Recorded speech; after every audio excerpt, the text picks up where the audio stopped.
YouTube app पर घंटी बजाओ और खबरें अभी तक की हर खबर की अपडेट पाओ। सीधे आपको पानीपत लिए चलते हैं, जहां पर हरी चुनरी चौपाल में नैना चौटाला वहां मौजूद लोगों को संबोधित कर रही हैं। कालखा जी, श्री कृष्ण राठी जी, भाई साहब आपको बधाई हो जींद का अध्यक्ष बनने के लिए।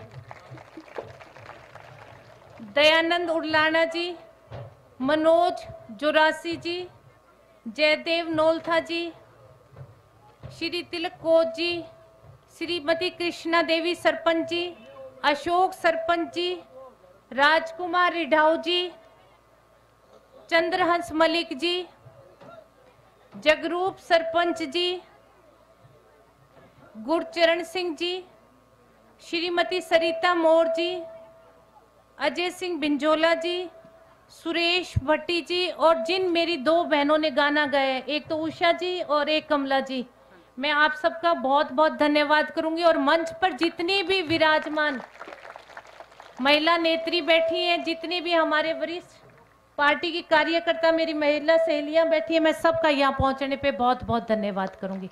और मेरी समदन जी है, बिमला काद्यान जी, उनका भी बहुत बहुत धन्यवाद। आज ये हरी चुनरी चौपाल का जो प्रोग्राम है, उसको करने का सिर्फ एक ही मकसद है कि हम महिलाओं से रूबरू हो सके, महिलाओं से जुड़ सके। और इसको करते करते करते करते मेरे को लगता है ये हमारी 18वीं आज जो है वो हरी चुनरी की चौपाल है। तो मैं इसमें यही कहूंगी कि बीजेपी को पहले 10 साल जो राज किया वो कांग्रेस ने किया था, और उसके बाद पूरे 4 साल हो गए आज बीजेपी को राज करते करते। और इस बीजेपी की राज में मुझे लगता है इनका एक बहुत बड़ा नारा था, बेटी बचाओ बेटी पढ़ाओ। और इस नारे को देखते हुए ये लगता था पता नहीं ये लोग बेटियों के लिए क्या क्या करके जाएंगे, पर 4 साल के अंदर मेरी आज ये भारी तादाद में आई माता और बहनों, आप लोग इस चीज के गवाह हो कि 4 साल के इस दौरान जितनी आबरू हरियाणा में हमारी माता और बहनों की इज्जत लूटी गई है, शायद आज के इतिहास में पहले कभी भी नहीं लूटी गई। कितनी ही लड़कियां आज जब वो कॉलेज जाते हैं तो मुझे लगता है वो सुरक्षित नहीं है। कितनी ही बेटियां कुछ दरिंदों की भेड़ चढ़ गई, जिनका मुझे लगता है न्याय मांगते मांगते शायद माँ और बेटियां घर ही बैठ गई, शायद उन माँ बहनों को कभी न्याय नहीं मिला, थाना तहसील करते करते। पर आज तक 4 साल में कोई इन्होंने 4 साल की बच्ची को नहीं छोड़ा, कोई इन्होंने 6 महीने की बच्ची को नहीं छोड़ा। तो कहते हैं कि बेटी बचाओ, ठीक है बेटियां होनी चाहिए, मैं कहती हूँ धन्य माँ बाप जिनके घर में बेटियां हैं, बहुत अच्छी बात है बेटी होना, पर उन बेटियों की सुरक्षा भी तो चाहिए ना। अगर हम बेटी करते हैं तो सुरक्षा को छोड़ के मतलब इन्होंने तो, मुझे ऐसे लगता है कि जो चोई देवीलाल के टाइम में हरियाणा था, उस हरियाणा को आज जब हम इस हरियाणा को देखते हैं तो मुझे लगता है हम लोग कहीं एक टाइम के बाद है ना तरसते ना रह जाए कि वो हरियाणा हमारा कहाँ चला गया जहाँ बहू बेटियां खुलेआम बिल्कुल सुरक्षित घूमा करती थी। आज तो हम जब गली में खड़े होते हैं ना तो भी हमें डर लगता है कि अगर किसी से ऊंची आवाज में बात कर ली तो कहीं हमें कोई मार ना दे, कहीं हमें कोई धक्का ना दे दे। तो आज जितनी इस बेटी बचाओ बेटी पढ़ाओ के नारे में जितनी असुरक्षित हमारे हरियाणा की बेटियां और बहुआं और माएँ हैं, तो मुझे नहीं लगता, हमने तो बिहार को भी पीछे छोड़ दिया। इसका हमें सबसे पहले जहां असुरक्षित पूरे भारतवर्ष में बिहार माना जाता था ना, आज हम सर्वे रिपोर्ट को उठाकर देखें तो हरियाणा आपराधिक मामलों में सबसे ज्यादा नंबर 1 है हरियाणा। और हम बात शिक्षा की करें तो 4 साल में बीजेपी ने महिलाओं की शिक्षा के लिए, हमारी बेटियों की शिक्षा के लिए ऐसा कुछ भी नहीं किया कि हमारी बेटियां ये कह सके कि इन्होंने जो नारा दिया है बेटी बचाओ बेटी पढ़ाओ, तो उस पढ़ाने वाले नारे के पीछे आप अगर हम जाकर देखें तो मुझे नहीं लगता कि आपके इसराना में कोई नया कॉलेज खुला है क्या? इतनी माता और बहनें आई हुई हैं, खुला है?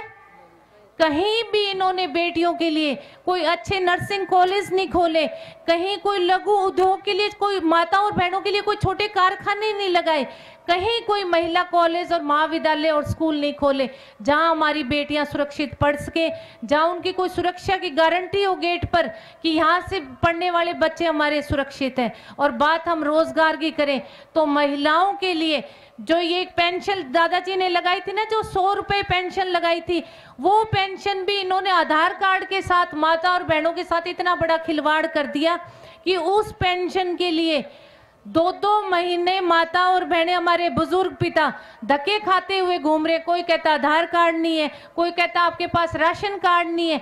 तो इन्होंने तो हमारी सिवाय दुर्गति करने की मतलब कुछ नहीं छोड़ा। आज जितनी दुर्गति बीजेपी के राज में गाय की हुई है, क्योंकि हम गाय को भी माँ ही बोलते हैं ना, जितनी दुर्गति गंगा मैया की हुई है, क्योंकि उसको सारा संसार गंगा मैया बोलता है, उसको लोगों ने इतना प्रदूषित कर दिया। और इन्होंने इतने बड़े बड़े टेंडर छोड़ के सिवाय पैसा खाने के गंगा के नाम पे जो लोगों को टेंडर दिए, कोई गंगा की सफाई नहीं। तो उस गंगा मैया को भी इन्होंने इतना ही दूषित करके छोड़ दिया। अगर हम बात इस धरा की करें तो हम पृथ्वी को भी माँ ही बोलते हैं, क्योंकि वो हमारी जिस पे इतनी दुनिया का वजन जो उठाती है। तो उस धरा को भी है ना, कहते थे कि स्वच्छ हरियाणा। तो मैं कहती हूँ इनको जाके गांव के वो जोहड़ के पास की वो गंदगी दिखाओ और पूछो बीजेपी वालों से, जब वो आपके पास वोट मांगने के लिए आए तो उनको एक बार हाथ पकड़ के जरूर दिखाना, कहना भाई ये स्वच्छ हरियाणा है क्या, जब दुनिया जान की गंदगी पड़ी है। तो ये लोग आएंगे आपके पास वोट मांगने के लिए। और मैं माँ शब्द से मैं एक बात कहना चाहूंगी कि अभी कुछ दिन पहले विपक्ष के नेता ने, मुझे नहीं लगता कि उन्होंने शायद 5वीं से 7वीं तक शायद स्कूलों में एक बच्चों से ना छोटे छोटे ऐसे लिखवाए जाते हैं, जैसे टीचर्स का मेरी अध्यापक, मेरी माँ और मेरा हरियाणा, ऐसे करके 5वीं और 7वीं तक। मुझे नहीं लगता प्रतिपक्ष के नेता ने कभी माँ के ऊपर ऐसे लिखा होगा क्या, क्योंकि उन्होंने ये बात कही है कि माँ से राजनीति सीखने वाले की सोच छोटी होती है। तो मैं उनको ये बताना चाहूंगी, आप लोग जितनी भी माता और बहनें होती आई हुई हैं, आपके माध्यम से, कि माँ चीज क्या है। माँ 9 महीने जो है ना बच्चे को पेट में रखती है, 9 महीने। और जो 9 महीने माँ कुछ करती है वो सारा असर उस बच्चे के जन्म में आता है हमेशा। और फिर जब बच्चा रात को रोता है ना तो वो माँ ही उसको दूध पिलाती है, और सारी रात वो माँ जो है ना वो गीले में सोती है और सूखे में उस बच्चे को सुलाती है। और माँ जब बच्चा उंगली पकड़ के चलना सीखता है ना तो वो माँ ही पहला शब्द जो बोलते हैं ना, हर बच्चे की जुबान से माँ शब्द निकलता है। तो मैं उस छोटे भाई जी को बताना चाहती हूँ कि आप है ना पहले माँ का ऐसे पढ़ लो भाई, माँ की परिभाषा क्या है। माँ संसार में सबसे बड़ी उत्पत्ति का जरिया है। अगर ये माँ नहीं होती ना तो ये जितने भी पुरुष बैठे ना, ये इनमें से कोई भी नहीं होता इस धरती पर। तो मैं उनको कहूंगी कि शायद आज इस इसराना गांव हल्के के मांडी गांव में जितनी भी मेरी माता और बहनें आई हुई हैं, मैं आप लोगों से आग्रह करूंगी कि जिन लोगों को माँ की परिभाषा का नहीं पता, जिन लोगों को ये नहीं पता कि माँ से संस्कार जो बच्चे लेते हैं वो गलत संस्कार लेते हैं, ऐसे लोगों को आपके पास वोट का अधिकार है। आप ऐसे लोगों को वोट की चोट से मारना और उनको बताना कि माँ चीज क्या होती है। आप लोग जितनी माताएं और मेरी बहनें हैं, हाथ उठा के मुझे बताओ कि ऐसे लोगों को वोट की चोट से ही मारना। और जब आप लोग वोट की चोट से उन लोगों को मारोगे ना तो मन ही यहाँ लगे बांगी चोटी में तो दुगनो पसीनो आ जाएगो। और पसीनो तो बांगा आ गयो, क्योंकि मैं भी आपके ने कोई एक अध्यक्ष ने ले लेके गांव में फिरन लग रहे आजकल, तो भाई जी के तो पूरा पसीनो आ गयो, मन दिखने लग गयो अब तो। और मैं बीजेपी सरकार की बात करूं तो जो नोटबंदी हमारे देश के प्रधानमंत्री ने की है, उससे देश को भी कोई फायदा नहीं और हमारे प्रधानमंत्री जी को भी कोई फायदा नहीं। और घाटा किसको हुआ है? ये जो मेरी माता और बहनें आई हुई हैं इन सबको, क्योंकि इनके पास हम जितने पुरुष खड़े हैं, मैं उनसे कहूंगी कि आप लोगों से छुपा छुपा के हम माता और बहनें पैसे रखती थी। सूटों के नीचे। और वो पैसे देखो, ये क्या महिलाओं का भला करेंगे ये लोग। कहते हैं बेटी बचाओ बेटी पढ़ाओ। मैं कहूंगी कि हमारे देश के उस जुल्मी प्रधानमंत्री को तो वो 10 रुपए भी नहीं स्वाए जो हम सूटों के नीचे छुपो के रखे कर, वो भी निकाल लिए उन लोगों ने। तो अब तो अपन माताएं और बहनें हो रही हैं बिल्कुल ठन ठन गोपाल, अपने पास नहीं बचा कुछ भी, सारा निकलवा लिया इन लोगों ने जो अपने पास बचा हुआ था। और मैं बात नौजवान बच्चों की करूंगी, क्योंकि भारी तादाद में पीछे की तरफ नौजवान बच्चे खड़े हैं। मैं कहूंगी कि आप युवा हो और हम चाहते हैं कि हमारे जो आगामी मुख्यमंत्री बने वो कौन बने? युवा।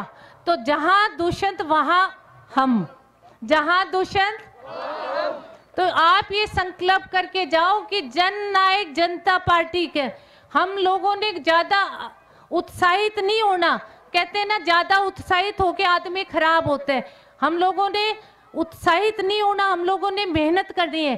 तो हम लोगों ने जनता जननायक पार्टी का जो संगठन है, जितने भी मेरे पिता तुल्य बुजुर्ग खड़े हैं, नौजवान बच्चे हैं और ये भारी तादाद में आई हुई माता और बहनें, आज यहाँ से मांडी गांव से प्रण करके जाओ कि हर महिला, हर पुरुष और हर नौजवान बच्चा अपने साथ एक बूथ, और वो अभी दिग्विजय ने शायद कोई एक वो निकाला है, एक बूथ 10 यूथ। तो मैं महिलाओं से कहूंगी कि एक बूथ और 10 महिलाएं, आप एक महिला 10 महिलाओं को जोड़ने का काम करो।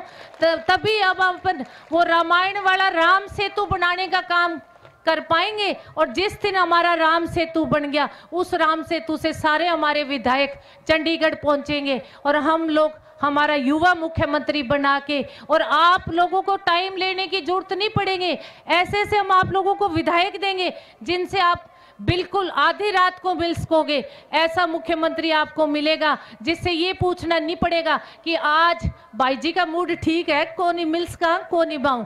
तो बिल्कुल नहीं, खुल के आप मिलोगे। वो आपका बच्चा है, दुष्यंत मेरा बच्चा नहीं है, वो आपका है। आधी रात को उसने संसद में 4 साल में साबित करके दिखा दिया कि हिसार की जनता ने, जो लोग हमें कहते हैं कि हमने उनको मुख्यमंत्री वो MP बना के भेजा, कोई कहते हैं मैंने MLA बना के भेजा। भैया अगर तुम लोग बनाते तो तुम्हारे मेयर ही ना बना लेते, जो 0 पे तुम वो क्रिकेट में क्या करते, नॉकआउट हो गए सारे के सारे।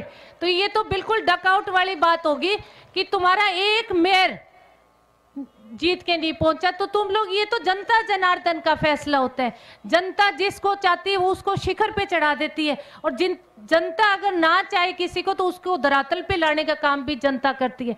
तो मैं आप लोगों से गुजारिश करके जाऊंगी कि आप लोग एक एक घर में जाके एक एक महिला से बात करके अपने अड़ोस पड़ोस में और जनता जननायक पार्टी का आप संगठन को मजबूत करो। और अब घर बैठने का समय नहीं है, इलेक्शन कभी भी आ सकते हैं मार्च के बाद में। तो हर महिला, हर पुरुष और नौजवान बच्चे से मैं आग्रह करूंगी कि आप लोग ज्यादा से ज्यादा महिलाओं को जोड़ो। और हमारे पार्टी का जो मैनिफेस्टो बनेगा जननायक जनता पार्टी का, उसमें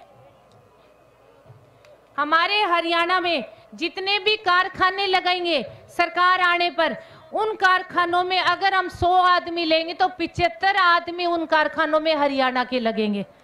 किसानों का सरकारी बैंकों का जो कर्ज होगा वो सरकार बनने पर माफ कर दिया जाएगा। ट्यूबवेल कनेक्शन देने की शुरुआत, हर किसान को ट्यूबवेल कनेक्शन मिलेगा। फसलों के न्यूनतम समर्थन मूल्य पर 100 रुपए बोनस। कर्मचारियों के लिए पुरानी पेंशन स्कीम जो होती थी उसकी बहाली की जाएगी। हरियाणा अध्यापक पात्रता परीक्षा खत्म कर दी जाएगी। बुजुर्ग पुरुषों को 58 साल की उम्र में और महिलाओं को 55 साल की उम्र में पेंशन दी जाएगी। और पेंशन के लिए जो आप लोग अब कभी डाकखाने और कभी कहाँ चक्कर काटते हो ना, ऐसा सिस्टम लागू कर देंगे कि हर महिला के घर में उसकी पेंशन वाला खुद दे के जाया करेगा। आप लोगों को कहीं जाने की जरूरत नहीं पड़ेगी बिल्कुल भी। आजकल जो हम दर दर की ठोकरें खा रहे हैं ना पेंशन के लिए, कहीं किसी की कह दी भी इसकी उम्र नहीं है, कभी किसी, तो आपको कहीं नहीं जाना पड़ेगा। निजी स्कूलों की फीस जो है वो सरकारी स्कूलों के बराबर कर दी जाएगी, ताकि हर गरीब का बच्चा अगर वो सरकारी स्कूल में पढ़ना चाहता है तो हम सरकारी स्कूलों को भी दिल्ली की तर्ज पे बहुत अच्छा कर देंगे। हर ब्लॉक में आधुनिक मोबाइल डिस्पेंसरी होगी, ताकि आपको इलाज के लिए बड़े बड़े शहरों में नहीं जाना पड़ेगा। हर 20 गांव के क्लस्टर पर मेडिकल स्टोर खोले जाएंगे दिल्ली की तर्ज पर। व्यापारियों के लिए ई-वे बिल प्रणाली खत्म और व्यापार आयोग लागू किया जाएगा। 6800 गांव में आरओ सिस्टम लगेंगे, जहां से पानी की शुद्धता और आपको पीने के लिए, क्योंकि बहुत सारे गांवों में बहुत ही ज्यादा गंदा पानी है, जिससे कैंसर की बीमारी, खासकर हमारे सिरसा जिले में तो बहुत ही ज्यादा गंदा पानी है कई गांव में, जिससे हर घर में कैंसर का रोगी हो रहा है। आप लोग आए, आपका बहुत बहुत धन्यवाद, क्योंकि काम का समय में ज्यादा समय आप लोगों का बिल्कुल नहीं ले। एक बार मैं सबका बहुत बहुत धन्यवाद करूंगी। सबको राम राम। बहुत बहुत धन्यवाद मैडम के। नैना सिंह के स्वागत शॉल उड़ाकर बैंड करेंगे। अभी मातृ शक्ति से में एक बार। नैना चौटाला को आप सुन रहे थे। अभय चौटाला का नाम लिए बिना ही बड़ा निशाना साधा है और अपने मुद्दों को भी बताया कि जेजेपी पार्टी आने वाले चुनाव में किन मुद्दों को लेकर लोगों के बीच जाने वाली है।